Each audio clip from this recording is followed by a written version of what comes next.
Hello everyone, welcome to today's live lesson. My name is Anna English and this is English Like a Native.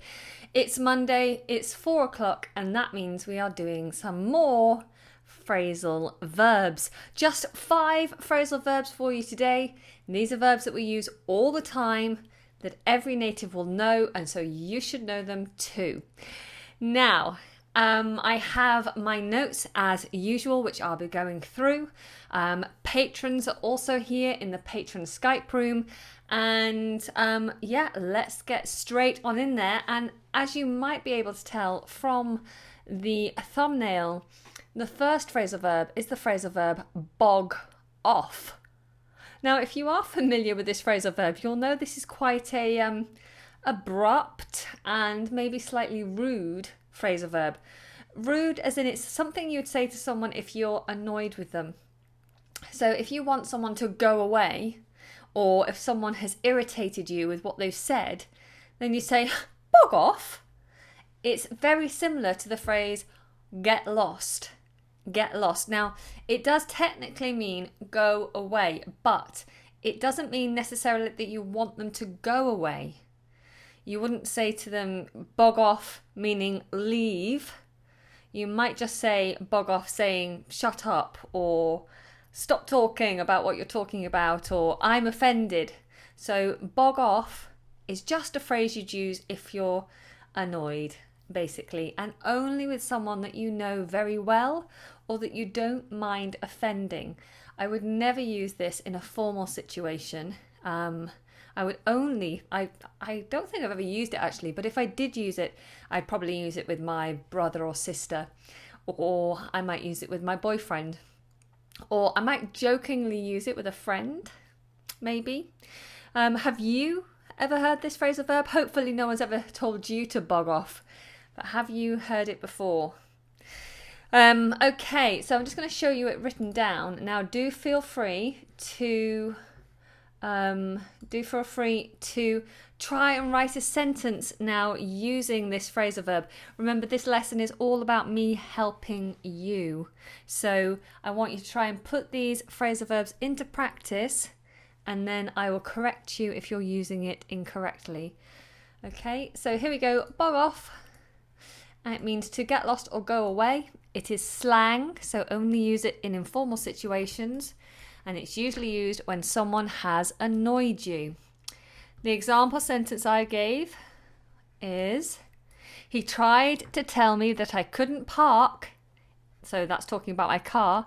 He tried to tell me that I couldn't park in front of his house because he didn't like the colour of my car. I told him to bog off. I told him to bog off. Okay? Notice the word colour. I'll just point this out in case you haven't realised. The word colour is spelt differently in British English to American English. In American English, they don't have the letter U. So if you are keen to keep with American English, then these lessons are still very helpful, but there are some differences. Okay?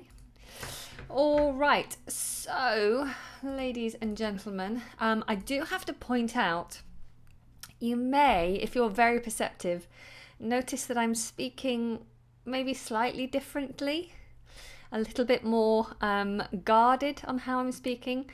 It's because I've got another huge ulcer on my tongue.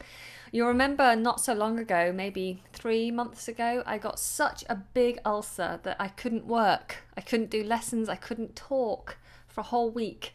So hopefully this one won't become that bad.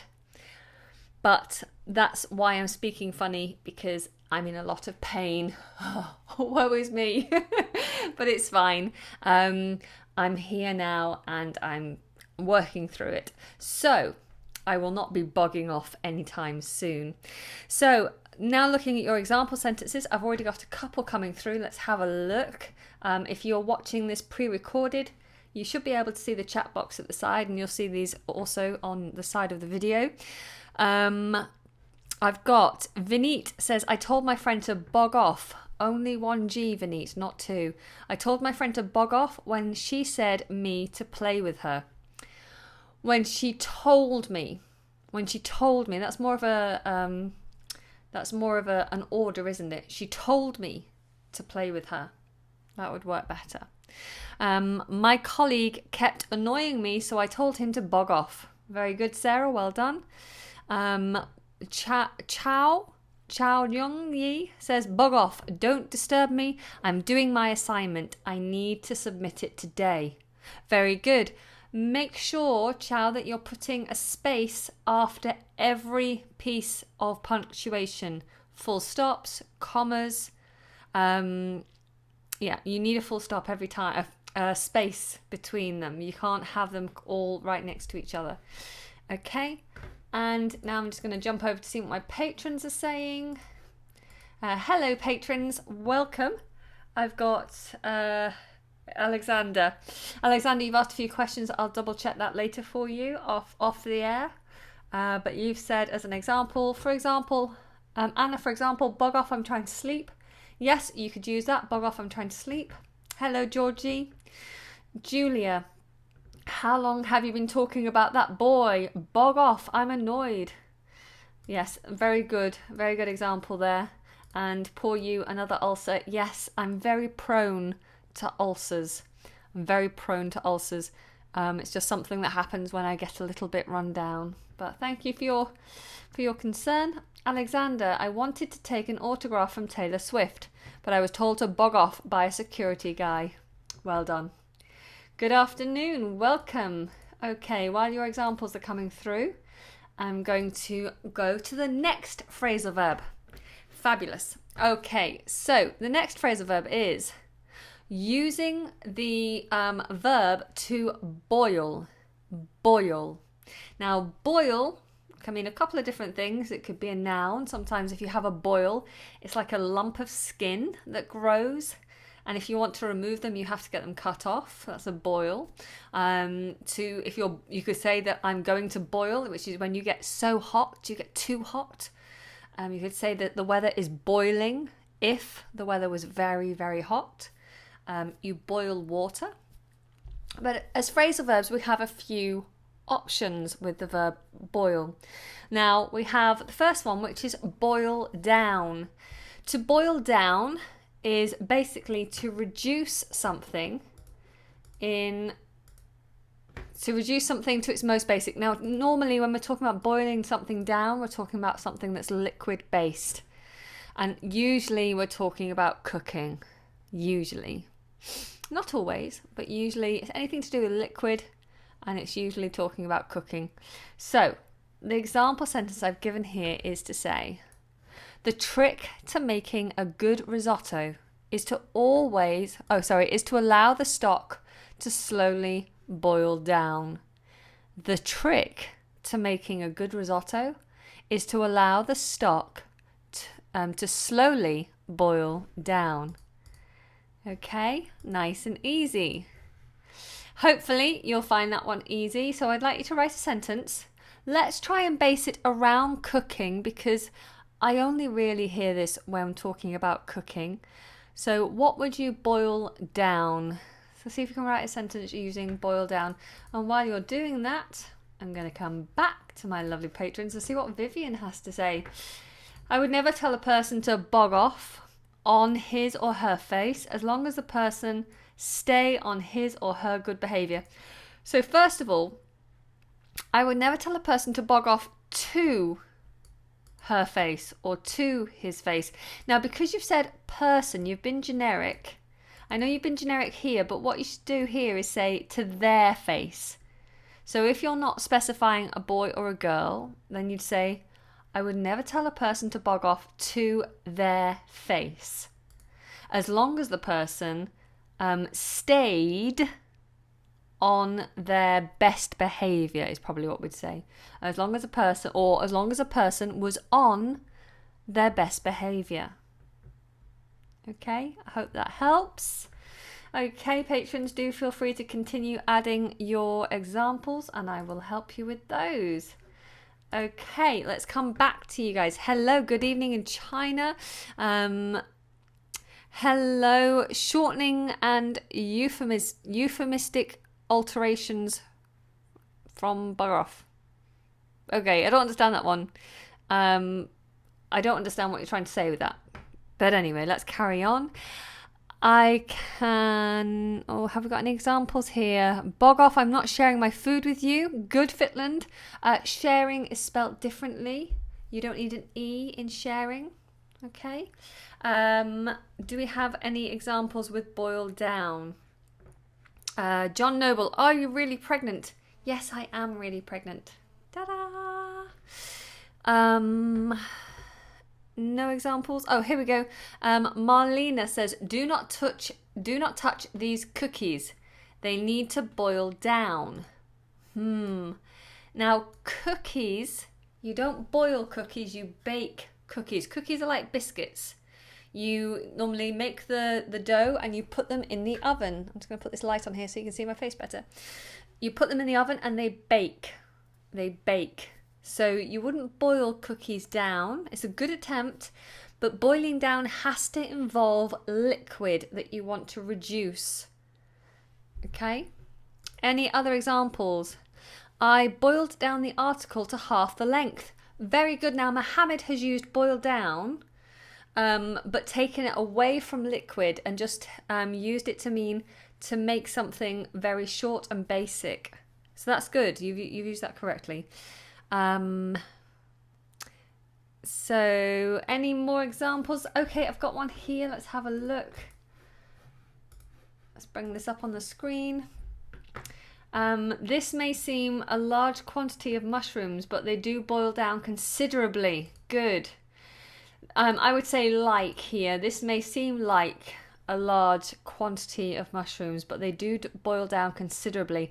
Yes, very good. If you boil mushrooms or many things that you boil, they reduce in size, don't they? So very good. Question, if I'm frying meat, can I say something like frying down? No, you fry off. You fry off. I'm frying this off, but you boil things down. Okay?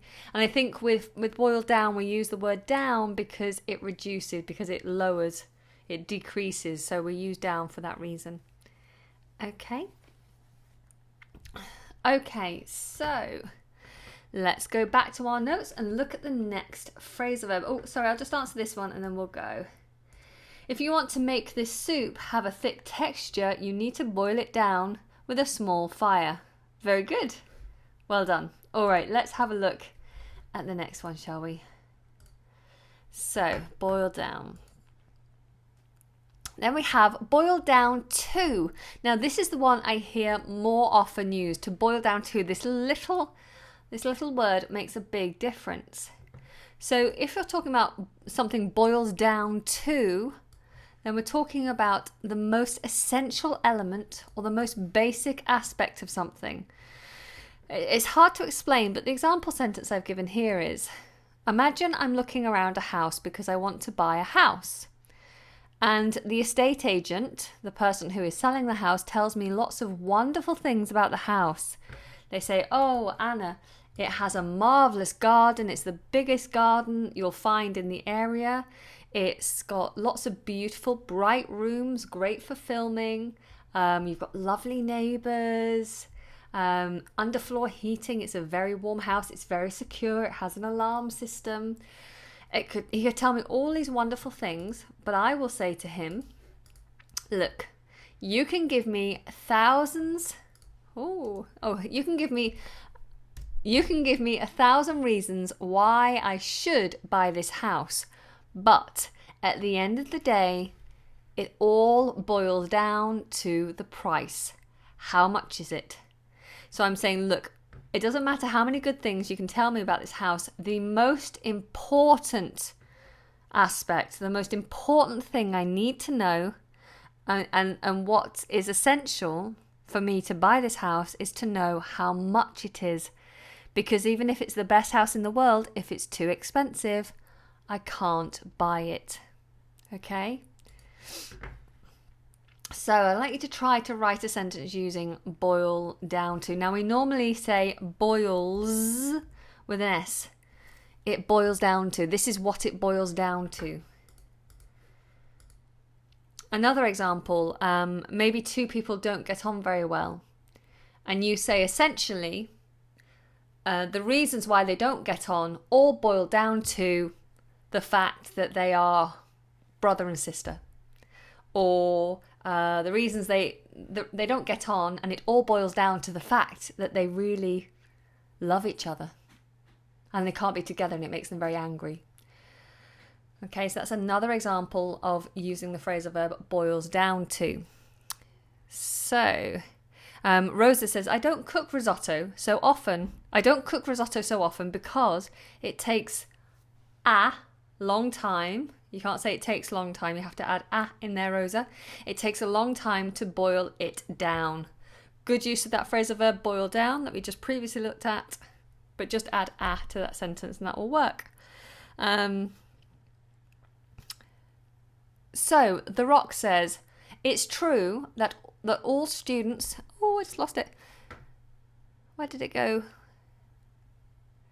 Oh no, he removed it. Oh no, okay. Okay, Stunning Lad, hello Ray, says, I was out apartment hunting today. £2,000 up front is what it boils down to. Yes, very good. Choosing which school you want to go to boils down to what job you want to do in future. Very good, Yellow 730, well done. Sunday says, I love this lesson. Thank you, that's very kind. Okay, I'm going to have a quick look over at what the patrons are saying at this point. So let's go back to the phrasal verb boil down. Vivian says, I will normally use ingredients such as meat, pork or chicken, vegetables, I'm not sure what you're saying here, onto water. This should boil down the soup. I would normally use ingredients such as meat, pork, chicken, vegetables, meat and vegetables, added to water, I would say, added to water and boiled down to make soup. And boiled down to make soup is what I would say. Alexander, you can boil the long story down to a few sentences and it still has the same meaning. Very good, well done. What I want boils down to just one thing. Become a native speaker in English. Well done. All our political movements boil down to one thing. Money. Yep. You can give me as many excuses as you, I would say, like, but let's see what the rest of the sentence is. You can give me as many excuses as you can, but it all boils down to the fact that you didn't do your homework. Good, but I would change can to like. It works better. Rami, oh my god, I didn't notice the daylight savings time. I'm 15 minutes late to the live lesson. Oh dear, don't worry. Now you know, and you'll know for future reference.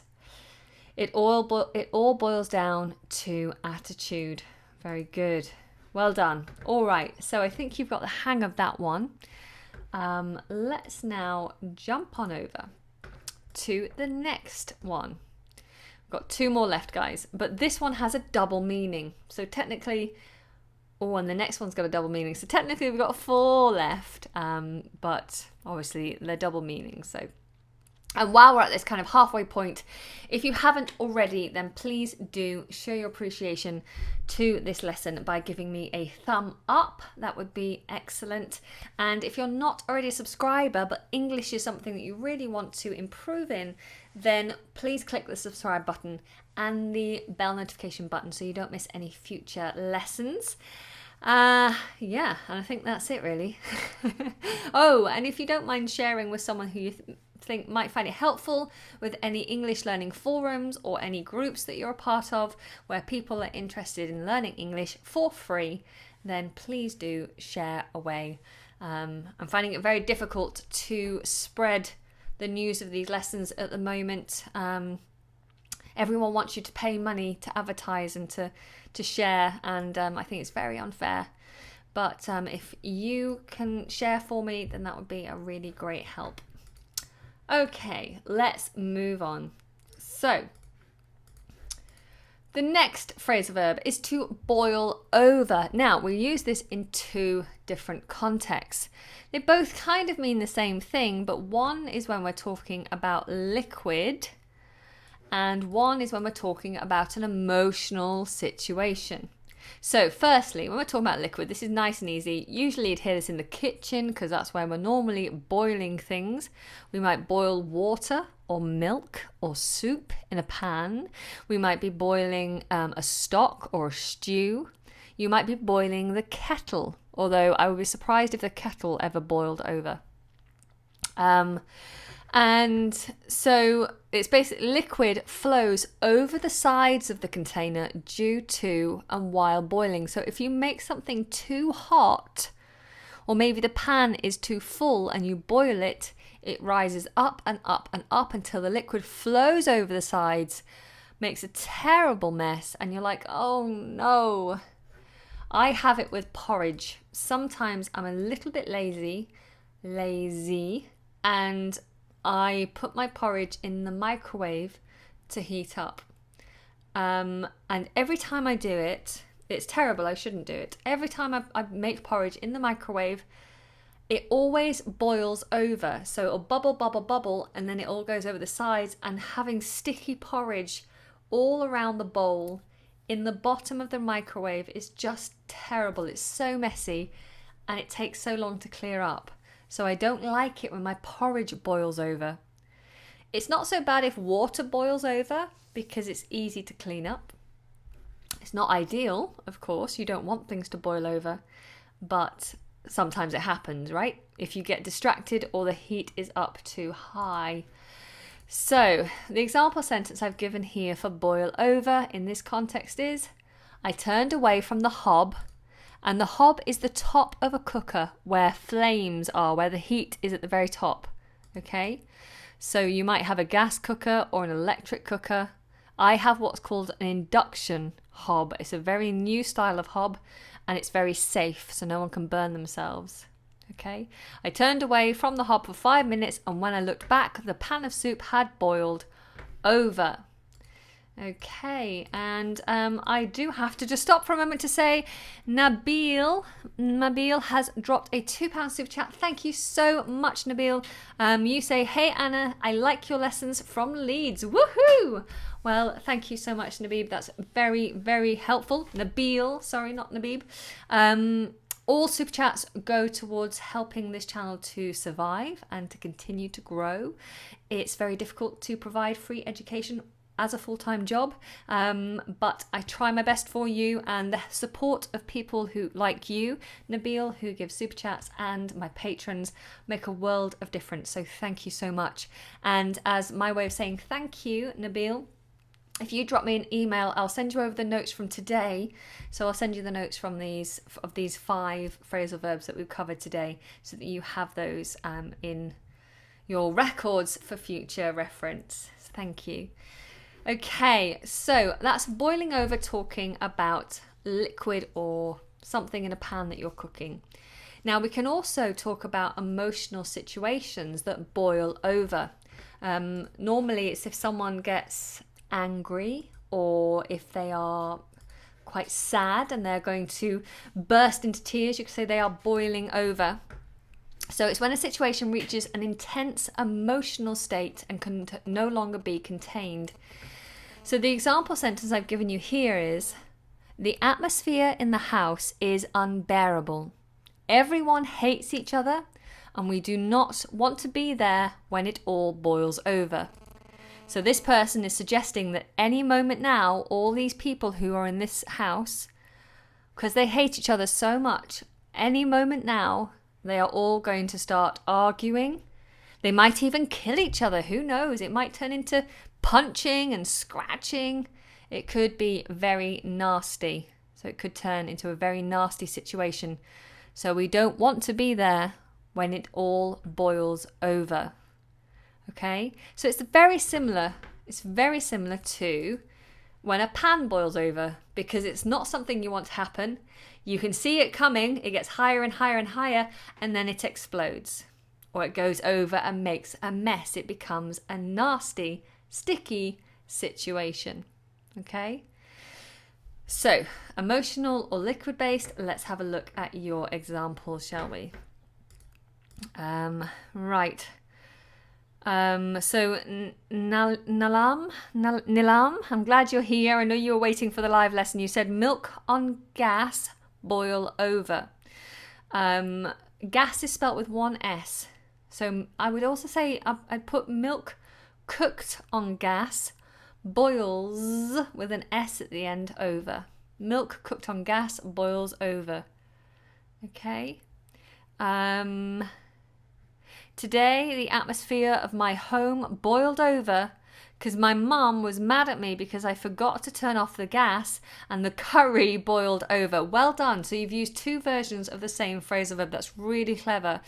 I would change a few things though. Today, the atmosphere... today, I wouldn't say the atmosphere. I'd just say things at home. Today, things at home boiled over. Cause. Now this spelling of cause is very much slang. I'd be very careful using that. I would say because every time if I'm writing. Because my mum was mad at me for, now because we've already used because, I now change and use for. My mum was mad at me. Oh, actually no. My mum was mad at me. Yes, use for. My mum was mad at me for forgetting.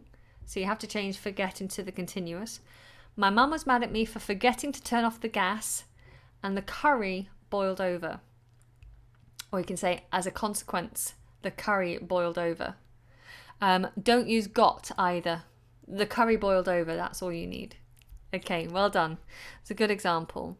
The apartment I saw today had a view of the kitchen from the living room, so I would be able to see if anything boiled over. Really great example, thank you.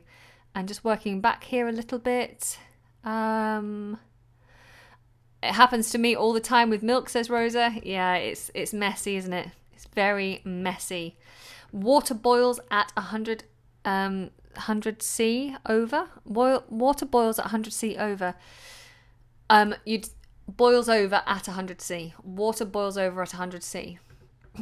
My mother was sick of me not studying, and finally it boiled over to me being grounded.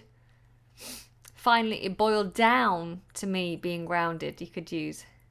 You could say, my mum was so sick of me not studying that finally she boiled over and punished me, but my punishment boiled down to me being grounded.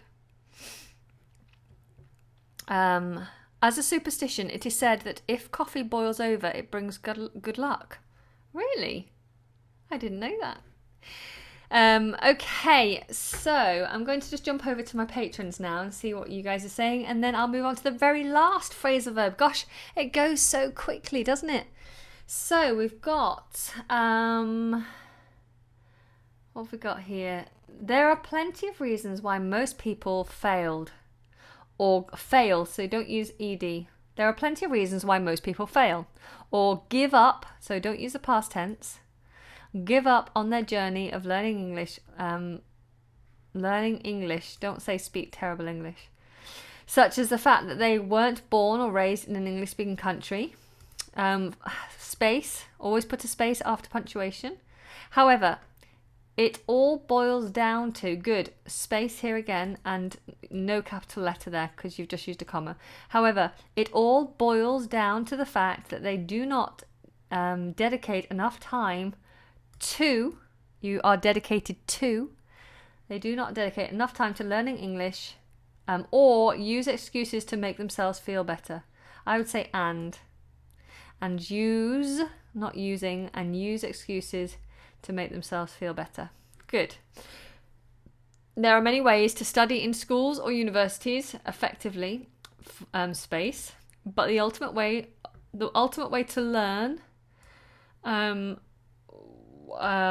awesome, I think that's supposed to be, the ultimate way to learn awesome grade, I would say the ultimate way to get an awesome grade in school is to be humble, willing to acquire knowledge from people, and not to place yourself above others. Okay? To clean the frying pan, you have to fill it with water and let it boil over, then hang it up to dry. Oh, really? Okay, it's a good sentence. Well done. When you are heating up your soup or cooking your soup with fire on a stove, make sure you put a in there, you should always supervise it when the stove is on rather than leaving it alone. And going to play on your computer. Otherwise, a W, not a V, otherwise the soup will boil over as a result. You don't need a comma there. Otherwise the soup will boil over as a result. The kitchen will be a mess. Okay, or maybe not the comma there. Otherwise the soup will boil over and as a result the kitchen will be a mess. Whew, okay, good. Let's move on now to our very last phrasal verb. Okay? So the very last phrasal verb is also using boil, and this is the last phrasal verb with boil. So once we know this one, we'll know all of the boil-based phrasal verbs, and it is to boil up. To boil up. Now, you could say boiling up when talking again about liquid. Boil up the pan, boil up the water, or you could talk about it again when we're discussing an emotional state. So normally we say it's boiling up if we're talking about a negative emotion. So if a negative emotion is growing, then you say it was boiling up inside, or her anger was boiling up, or you could say you could see she boiled up. So it's usually to do with a negative emotion. I don't think I've ever heard it used with a positive emotion. Okay, let's have a look at the examples. Let me bring them up on the screen for you. So like I said, a growing negative emotion. And the example I've written is, Thomas is the only person who understands, sorry, I've made a mistake there, who understands how I feel. He can sense the anger boiling up inside me. Thomas is the only person who understands how I feel. He can sense the anger boiling up inside me. Okay? The second version, which is to bring something to boiling point, again, usually talking about a pan of liquid. I've written the example, I simply boil everything up together in some lightly salted water. Maybe I'm talking about my green vegetables. I simply boil everything up together in some lightly salted water. So I might boil my peas and my broccoli and my leeks all together in the same pan. And Stunning Lad has given the example to boil up some soup. Yes, I always boil up my soup. Now I can see in the chat room some of you guys are exchanging phone numbers and email addresses, which is fine, but what I'm going to do, guys, is remove them. Not because I don't want you to connect. I do want you to connect. I think it's a great idea, but it's to protect you. So many of you quite freely give out your phone number and your email addresses, and it's really bad practice because there are lots of people out there just waiting for an email address or a phone number so that they can then start spamming you. And I know because I have it all the time. And while I'm on that note, I will say recently I've had a lot of people finding my phone number. And however you come across my phone number, it's not meant to be out there publicly, but sometimes I make mistakes. And I've had a lot of phone calls in the middle of the night while I've been sleeping, or on like a Sunday evening when I'm trying to relax with my family, and people just phone me, or they send me messages, and even when I ask them to stop, they continue to message me over and over again, and it becomes what we call a nuisance. It becomes a nuisance, a pain. It stresses me out, it upsets me, it makes me feel vulnerable. It's hard to relax when someone is constantly calling and messaging you. It makes me feel bad because these people are normally trying to be friendly. There has to be a level of privacy that's respected. And so, firstly, you should always protect your own phone numbers. Don't just put them out on the internet for everyone to see.